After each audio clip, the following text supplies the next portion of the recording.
Bismillahirrahmanirrahim. Alhamdulillahirabbil alamin. Wa bihi nasta'in ala umurid dunya waddin.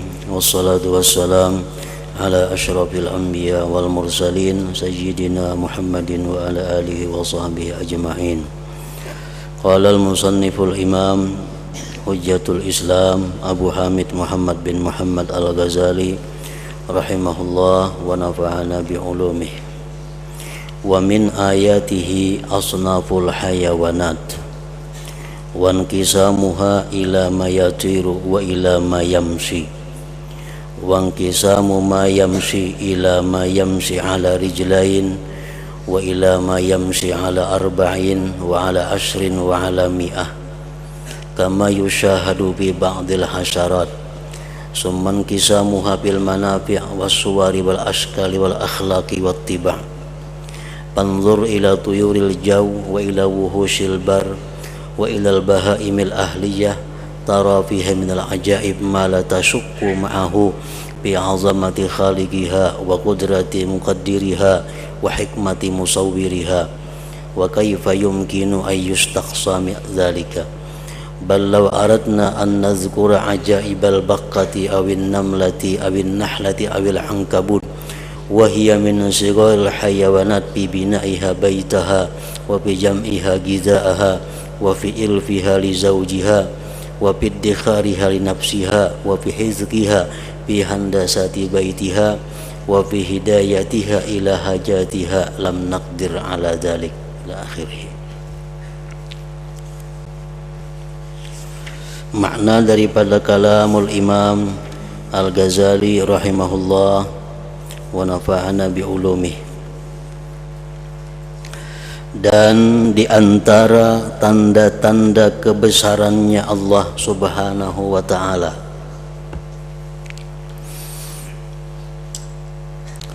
adalah bermacam-macam binatang atau hewan. Dalam bab ini Imam Al-Ghazali masih membicarakan bahan-bahan untuk tafakkur.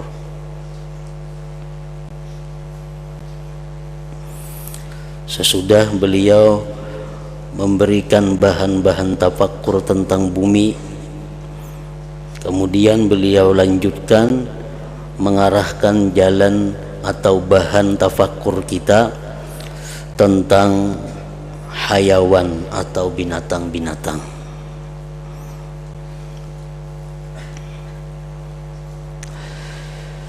Dan di antara tanda-tanda kebesaran Allah adalah bermacam-macam binatang. Dan terbaginya binatang itu kepada yang terbang dan yang berjalan.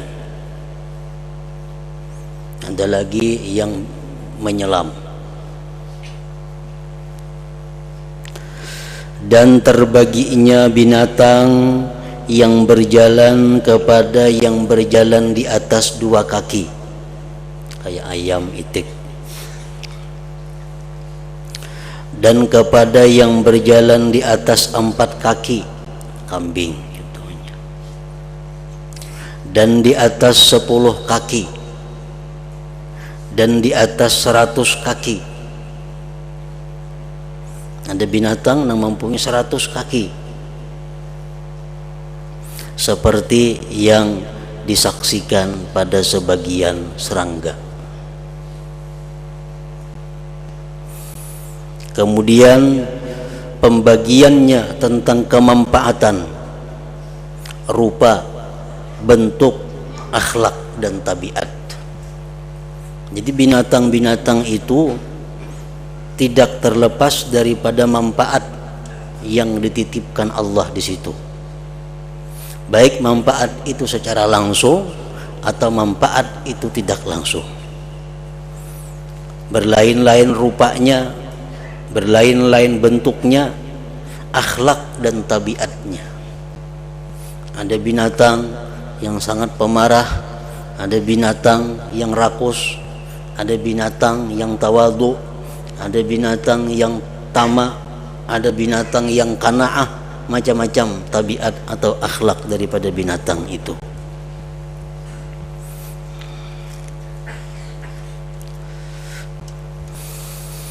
maka perhatikanlah kepada burung-burung yang terbang di udara, kepada binatang-binatang yang liar di darat, binatang liar, binatang hutan, dan binatang-binatang yang jinak.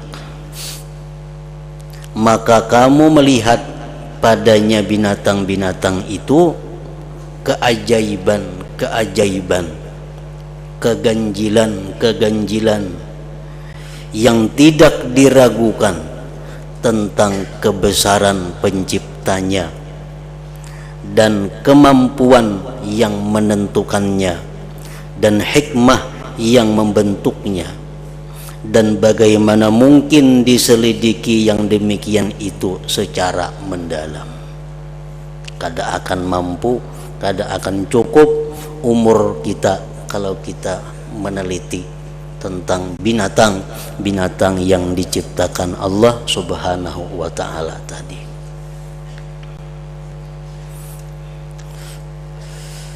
Dan di dalam Al-Quran cukup banyak surat-surat yang dinamai dengan nama binatang, seperti Al-Baqarah sapi, ada surah An-Namal surah semut, ada An-Nahl surah lebah atau wanyi, ada lagi Al-Ankabut surah kabibitak atau laba-laba.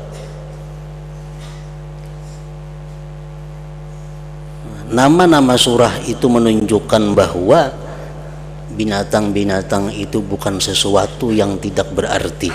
Itu menunjukkan bahwa binatang-binatang itu mempunyai rahasia-rahasia yang dalam, yang menunjukkan kebesaran penciptanya Allah Subhanahu wa ta'ala.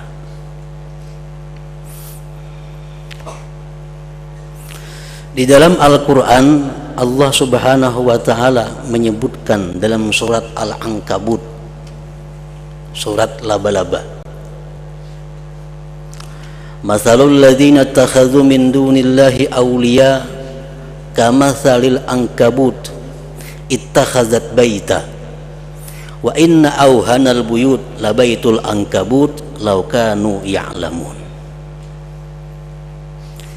Perumpamaan orang-orang yang menjadikan selain Allah Tuhan, orang yang bertuhan selain Allah, orang yang berpegang kepada selain Allah, orang yang mengandalkan selain Allah. Itu Allah mengatakan seperti kabibitak yang membikin rumah. Kalau kita bertuhan selain Allah atau berpegang, bersandar kepada selain Allah, seperti laba-laba kabibitak yang mengulah rumah. Dan bahwa paling lemah rumah itu rumah kabibitak. Paling lemah rumah kabibitak, jikalau mereka mengetahui. Nah, dalam ayat ini Allah menyebut nama binatang Al-Ankabut. Di dalam surat lain Allah berfirman, ya ayyuhan nas duriba mathalun fastami'u lah. Hai manusia, ada satu contoh, maka perhatikanlah. Innal ladzina tad'una min dunillahi la yakhluqu dzubaba walau ijtama'u lah.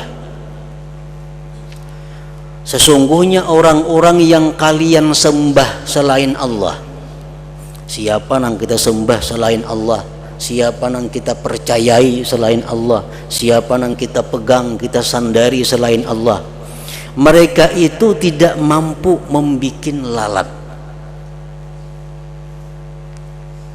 Sekalipun mereka berkumpul seluruhnya. Tuhan, andai kata ada Tuhan selain Allah itu berkumpul meulah seikung lalat kada kawa.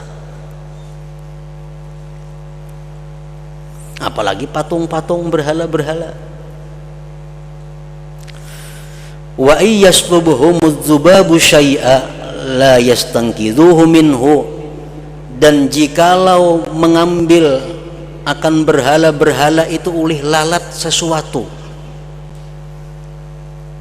misalnya di berhala itu ada sesuatu diambil oleh lalat, mereka tidak bisa melepaskan daripadanya. Kadang kau menangkis berhala-berhala itu. Da'ufat talibu wal matlub, lemah yang menyembah dan yang disembah. Nah, banyak lagi Allah menyebutkan binatang-binatang di dalam Al-Quran, binatang-binatang yang halus. Lalat itu binatang halus, kabibitak binatang yang lemah. Nah, lalu orang-orang Yahudi dan orang-orang musyrikin, mereka itu berkata, ma balul ankabut wa dzubab yuzkaran fi kitabillah.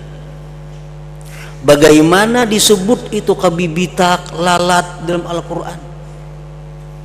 Nah, apa Allah itu? Kalau Allah itu maha tinggi, kalau Allah itu maha besar, Allah itu maha mulia, kenapa dalam Al-Quran itu ada kisah lalat, kisah kabibitak?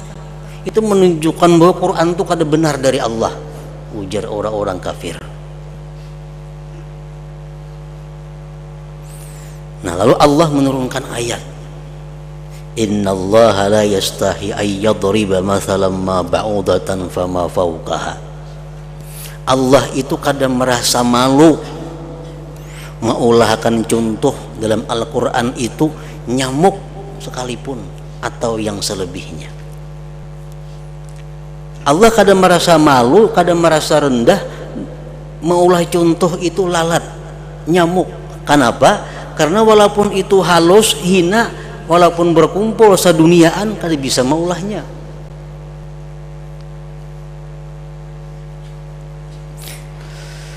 Fa ammal ladzina amanu fa ya'lamuna annahu al-haqqu min rabbihim wa ammal ladzina kafaru fa yaqulun madza aradallahu bihadza mathala.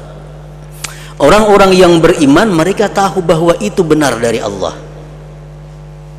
Orang-orang kafir mereka berkata, apa Allah itu menyebut barang yang hina-hina ini sebagai contoh di dalam Al-Quran? Nah, jadi orang-orang yang menganggap lalat itu hina, lalat itu kada ada artinya, lalat itu apa kada ada gunanya, itu sama hanya dengan orang-orang yang ingkar kepada Allah Subhanahu wa ta'ala.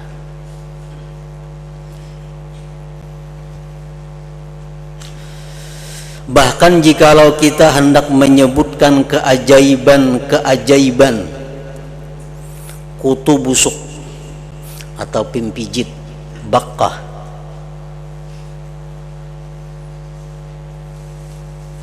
atau semut, atau lebah, atau laba-laba, sedang binatang-binatang itu termasuk binatang yang kecil.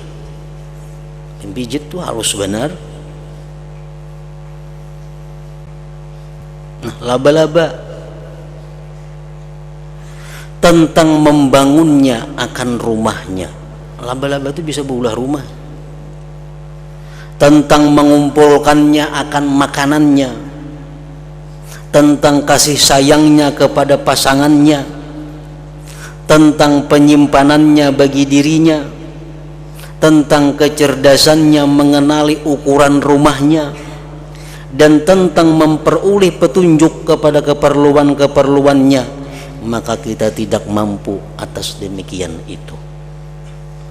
Kita memikirkan nyamuk umpamanya. Nyamuk itu barang nang halus. Ternyata nyamuk itu ada mempunyai mata. Nah, kayak apa mata nyamuk itu genalnya? Nyamuk itu ada mempunyai utak. Utak muka nyamuk itu, ujar Imam Ghazali mengatakan untuk mengingat sesuatu. Utak tengah untuk ini gunanya, untuk belakang, utak belakang untuk ini gunanya. Dan nyamuk itu ada mempunyai kemaluan. Nyamuk nang sehalus itu begitu lengkap di dalamnya sesuatu-sesuatu yang menunjang kehidupan si nyamuk tadi. Dan apa hikmahnya Allah menciptakan nyamuk itu? Apa gunanya Allah menciptakan nyamuk itu? kadakawa diketahui seluruhnya apa hikmahnya Allah. Namun kita meyakini pasti ada rahasia hikmah di mana Allah menciptakan nyamuk itu. Cuman yang jelas kita kalau melihat, kalau mengetahui dengan sebab nyamuk itu orang manusia beribu-ribu umpat makan di situ. Siapa? Buruh-buruh tukang ulah obat nyamuk. Itu kan. Berapa ribu sedunia ini pedagang obat nyamuk, buruhnya, tukang ulahnya, mesinnya, segala macam. Hanya urusan nyamuk. Nah di situ mereka bisa hidup, di situ mereka bisa makan gara-gara seekor nyamuk. Itu hikmah rahasia yang kita lihat. Dan mungkin ribuan lagi hikmah-hikmah rahasia-rahasia Allah yang kita kada tahu pada seekor nyamuk tadi. Namun kalau diteliti pasti kita temukan rahasia-rahasia itu.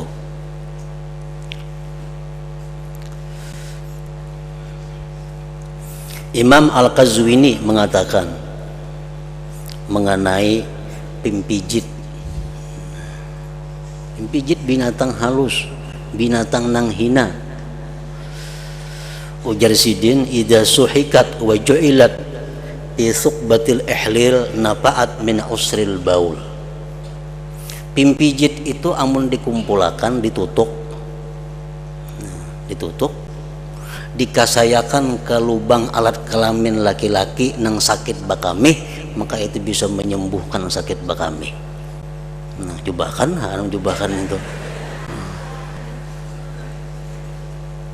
itu yang diteliti oleh Al-Imam Al-Qazwini.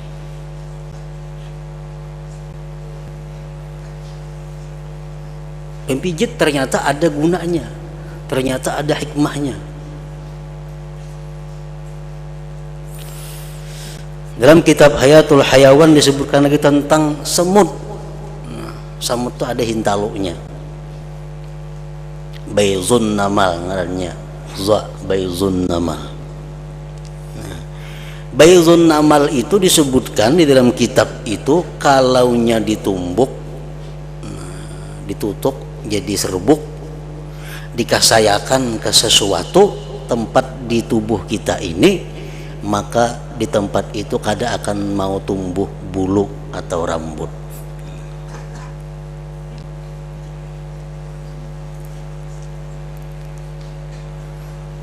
Umpamanya orang ini dibalakan Tuhan berbulu muha umpamanya, lalunya hendak menghilang larap kada kelarapan harban hari malarap. Jadi dikasai lawan hintalu samut itu, maka itu menegah tumbuhnya bulu di tempat itu. Nah itu salah satu di antara khasiat rahasia daripada ciptaan Allah yang timbul dari binatang yang halus semut tadi. Walhasil apapun binatang-binatang, bagaimanapun kita anggap lemah, kita anggap hina binatang itu, pasti ada di dalamnya itu manfaat, di dalamnya itu ada rahasia yang menunjukkan kebesaran Allah Subhanahu wa ta'ala.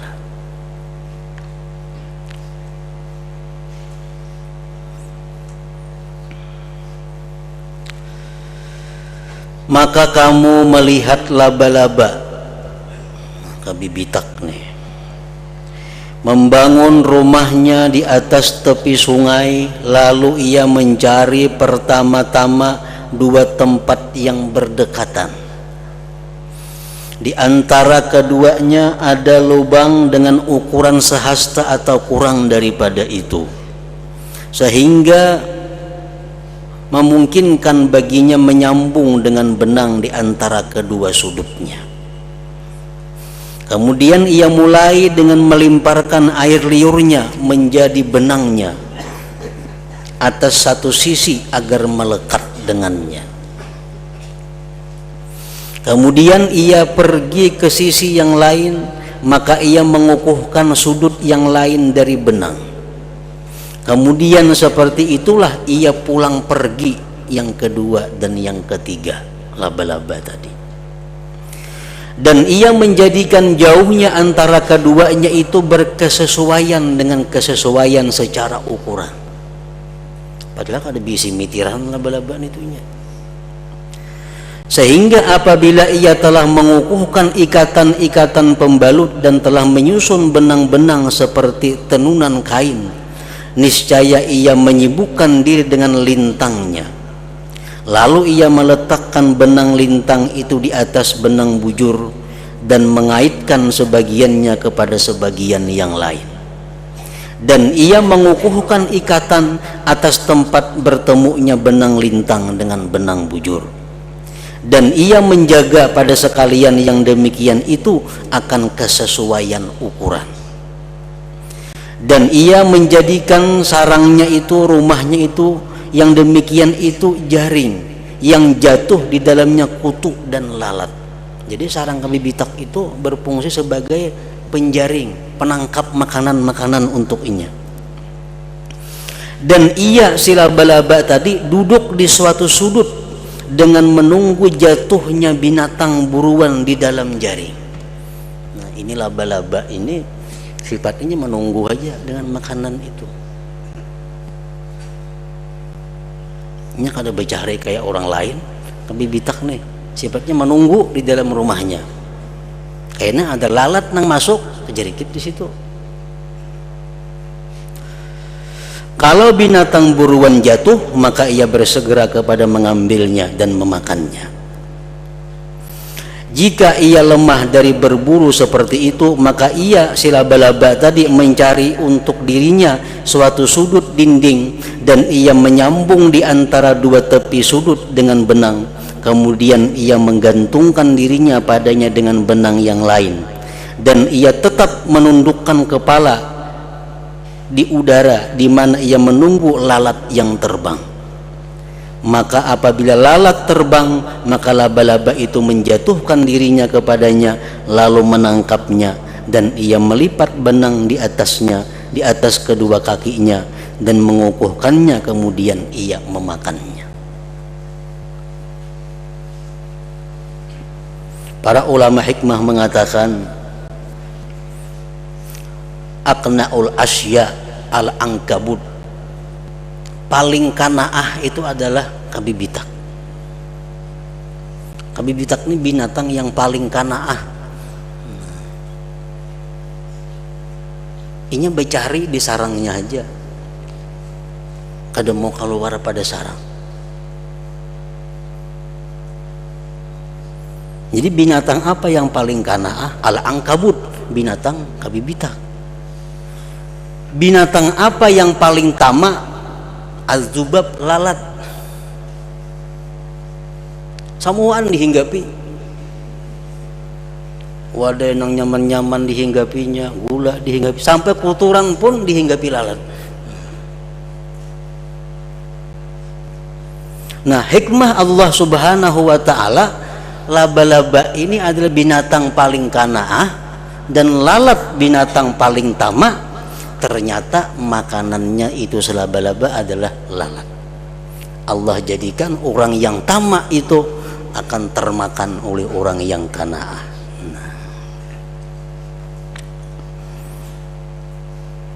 Faja'alallah rizqal aqna'il asya bi ahrasil asya subhanallati bil khabir. Allah menjadikan rezeki paling kanaah binatang kabibitak tadi pada paling tamak binatang, yaitu laba-laba, yaitu zubab, lalat tadi. Fa subhanallah allati bil khabir.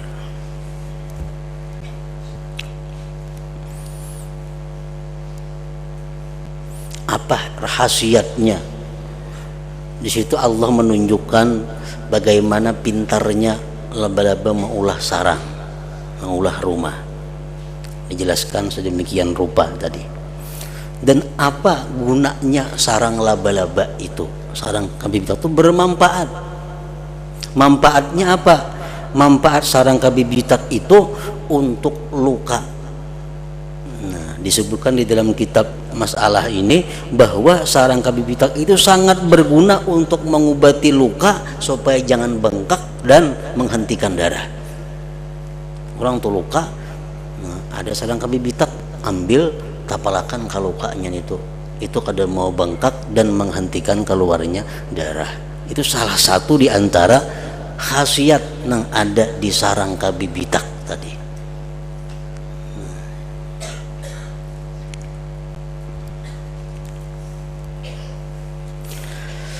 Dan tidak ada binatang yang kecil maupun yang besar kecuali padanya ada keajaiban yang tidak dapat dihitung. Ada kawa dihitung keajaiban.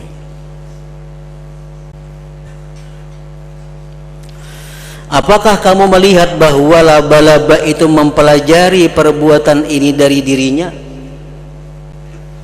Mungkinkah laba-laba itu belajarnya seorang bisa macam itu mengolah sarang demikian bagusnya?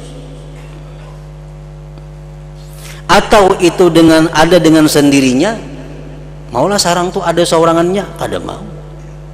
Atau diadakan oleh manusia? Manusia kada bisa mengolah sarang kabibitak. Atau diajarkannya? Atau tidak ada pemberi petunjuk dan tidak ada pengajar baginya? Kada mungkin.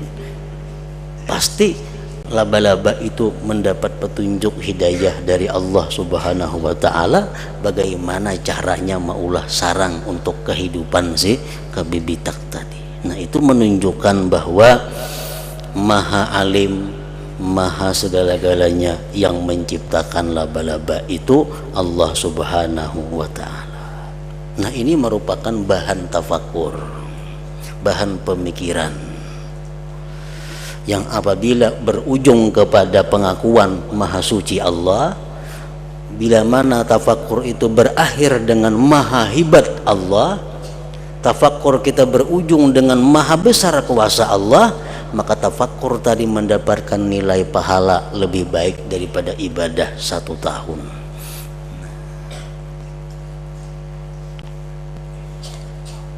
Mengapakan yang kita tafakurkan? Bahan-bahan tafakur itu baik pohon, baik binatang, baik bumi, baik batu-batuan. Tafakur kita renungi, ujungnya kita mengakui bahwa itu adalah kebesaran Allah. Nah, itu namanya tafakur yang bernilai pahala besar tadi.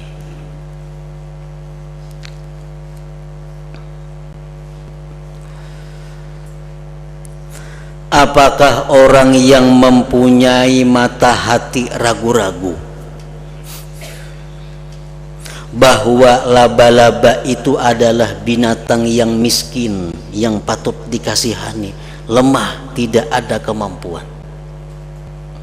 Bahkan gajah yang besar badannya, yang nampak kekuatannya, itu lemah dari urusan dirinya.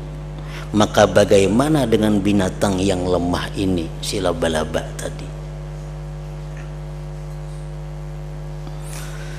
Apakah laba-laba dengan bentuknya, rupanya, gerakannya, petunjuknya, dan keajaiban-keajaiban ciptaannya itu tidak menjadi saksi bagi yang menjadikannya,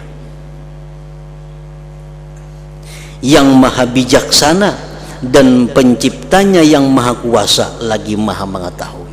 Jelas itu adalah menunjukkan menjadinya saksi bahwa yang menciptakan itu adalah Allah Subhanahu wa ta'ala.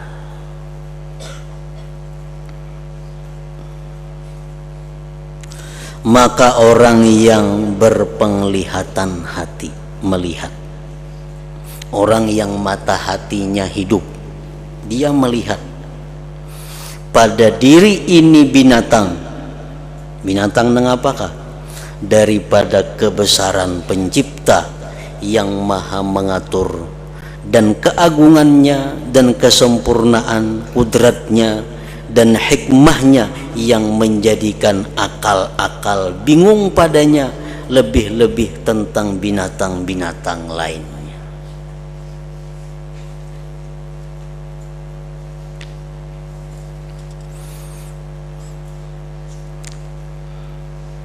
Jadi kalau kita melihat bumi, itu sudah menunjukkan keajaiban Allah.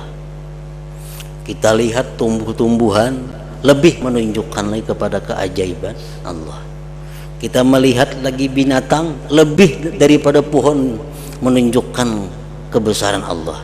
Nah, Kita melihat diri kita manusia lebih lagi daripada binatang, menunjukkan kepada kebesaran Allah Subhanahu wa taala.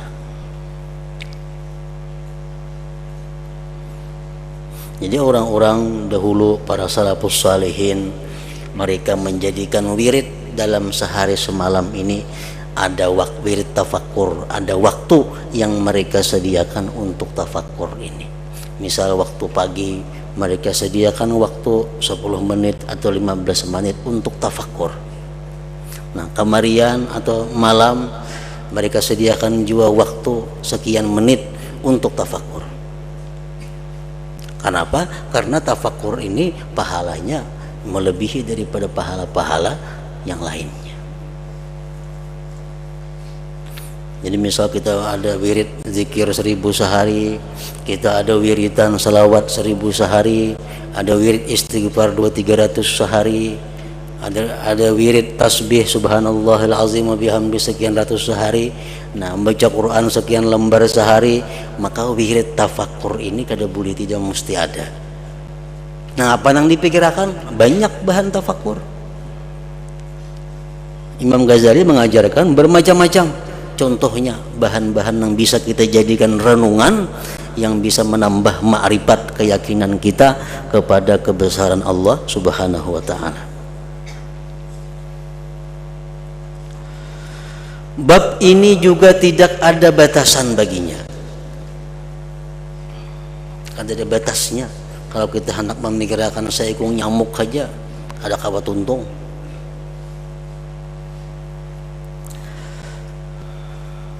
Sesungguhnya binatang-binatang, bentuk-bentuknya, akhlaknya, dan tabiat-tabiatnya itu tidak terbatas. Dan hanya saja gugur kekaguman hati daripadanya karena kejinakan hati, keseringan hati dengan banyak menyaksikan. Kenapa kita melihat nyamuk kada tergugah? Kenapa kita melihat lalat kada tergugah tafakkur? Kenapa kita melihat iwak kada tergugah tafakkur? Karena kerancakan melihat. Karena kerancakan melihat lalat, kerancakan melihat nyamuk, kerancakan melihat iwak, lalu pengaruhnya itu gugur di hati kita, sehingga menjadi biasa.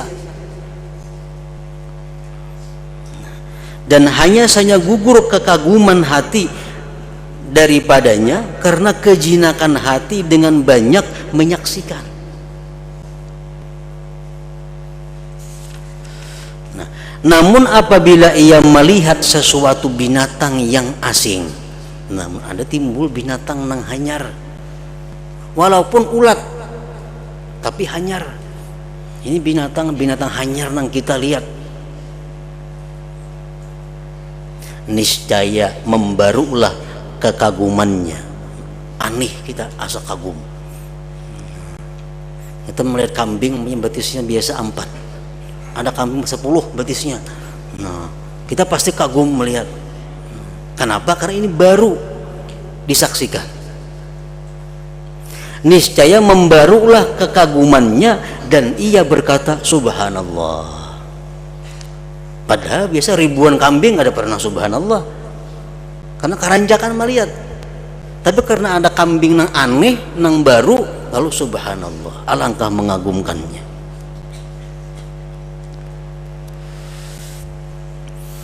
Dan manusia adalah binatang yang paling menakjubkan. Kalau kita bicara tentang binatang yang paling tak menakjubkan, binatang yang paling aneh, itu adalah namanya manusia.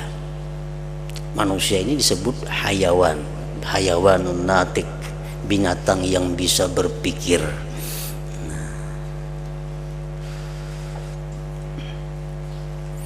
Dan manusia adalah binatang yang paling menakjubkan.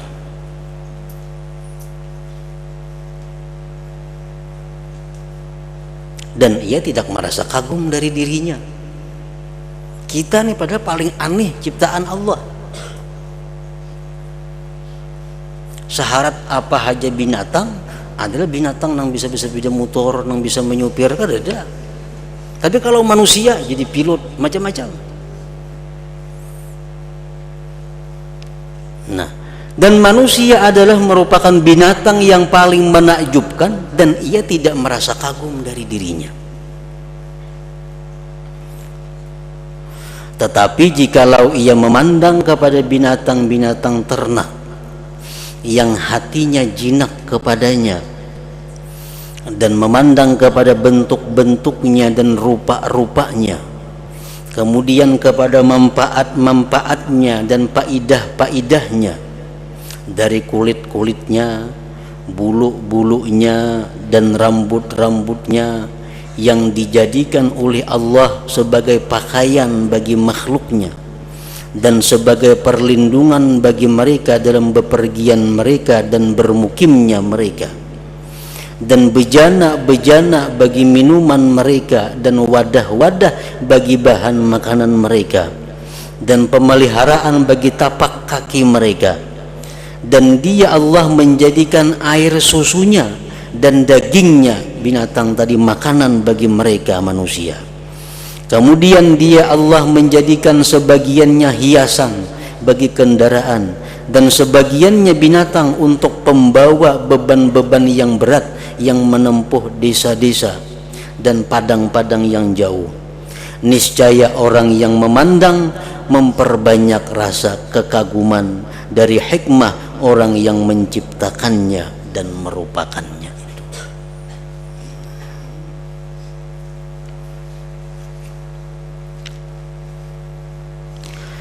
Sesungguhnya dia Allah tidak menciptakannya melainkan dengan ilmu yang meliputi dengan seluruh manfaat-manfaatnya yang mendahului atas ciptaannya kepadanya.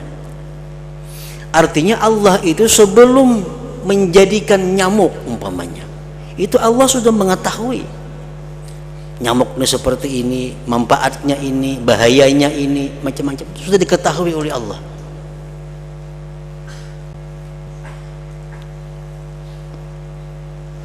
Jadi Allah menciptakan itu sesuatu sebelum menciptakan sudah mengetahui. Maha suci dia Allah dari semua urusan terbuka dalam ilmunya. Artinya Allah itu maha suci. Kada mungkin, mustahil baru tahu manfaat itu barang sudah diciptakan, kada mau.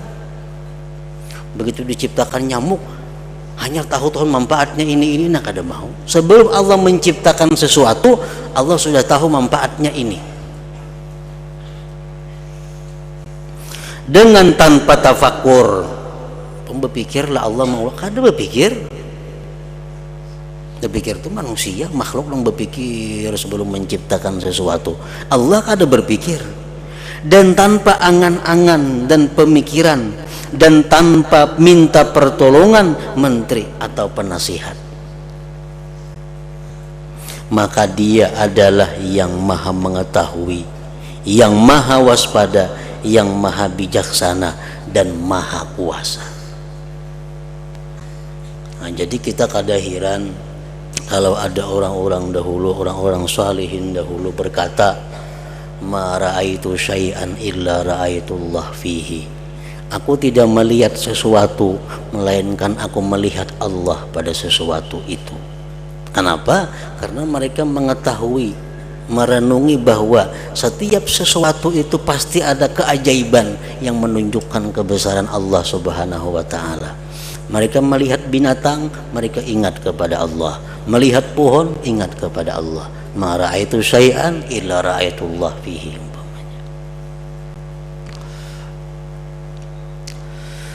Maka dia Allah telah mengeluarkan dengan paling sedikitnya yang sedikit dari apa yang diciptakannya akan benarnya kesaksian dari hati orang-orang yang ma'rifat dengan keesaannya.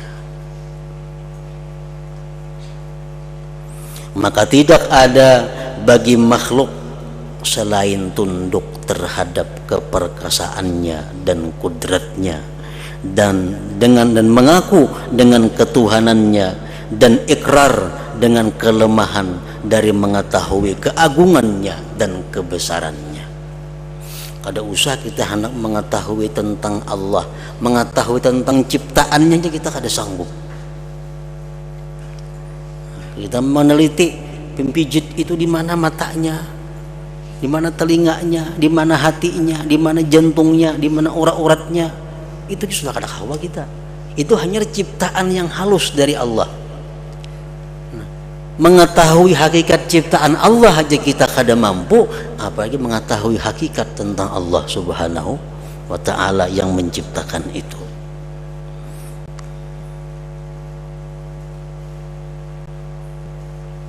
Maka siapakah yang dapat menghitung pujian kepadanya Allah Subhanahu wa ta'ala? Pujian semacam apa yang layak dipersembahkan kepada Allah? Kada kawa. Sehebat apapun kita memuji Allah, masih kurang daripada yang sebenarnya. Kalau kita biasa memuji makhluk Allah selain daripada Rasulullah, pujian itu pasti berlebihan daripada yang sebenarnya. Kita memuji makhluk Allah selain daripada Nabi kita puji orang itu ini, pujian itu lebih daripada sebujurnya. Padahal kada sehebat itu, Pak. Nah, tapi kalau kita memuji Allah, kita memuji Rasulullah, bagaimanapun pujian kita masih kurang dari kehebatan yang ada pada Allah Subhanahu wa ta'ala dan yang ada pada Rasulullah sallallahu alaihi wasallam. Makanya Rasulullah memuji Allah dengan perkataan, sebagaimana engkau memuji dirimu. Nah, ya Allah, aku memuji engkau sebagaimana engkau memuji dirimu. Karena hanya macam itu engkau. Maka siapakah yang dapat menghitung pujian kepadanya? Bahkan dia itu sebagaimana dia memuji atas zatnya sendiri. Sesungguhnya akhir ma'rifat kita adalah pengakuan dengan kelemahan daripada mengenalnya. Itu ujung daripada ma'rifat adalah mengakui kelemahan kita kepada ma'rifat itu sendiri. Orang yang makrifat kepada Allah itu mengakui bahwa dia kada mampu makrifat kepada Allah. Nah, itu ujungnya makrifat. Sesungguhnya akhir makrifat kita adalah pengakuan dengan lemahnya daripada makrifat, daripada mengenalnya. Maka kita memohon kepada Allah Ta'ala agar memuliakan kita dengan petunjuknya, dengan anugerahnya dan kasih sayangnya. Amin, amin ya rabbal alamin. Dan diantara tanda-tanda kebesarannya adalah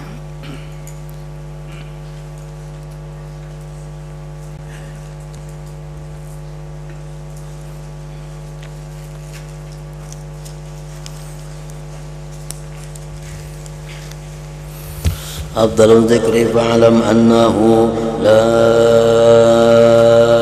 ilaha illallah Muhammadur Rasulullah, la ilaha illallah Muhammadur Rasulullah, la ilaha illallah Muhammadur Rasulullah, la ilaha illallah, la ilaha illallah, la ilaha illallah, la ilaha illallah, la ilaha illallah.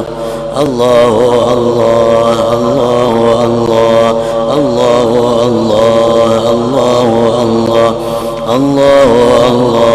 Allahu Allah, Allahu Allah, Allahu Allah, Allahu Allah, Allahu Allah, Allahu Allah, Allahu Allah, Allahu Allah, la ilaha illallah Muhammadur Rasulullah, la ilaha illallah Muhammadur Rasulullah, la ilaha محمد رسول الله لا إله إلا الله الفاتحة إلى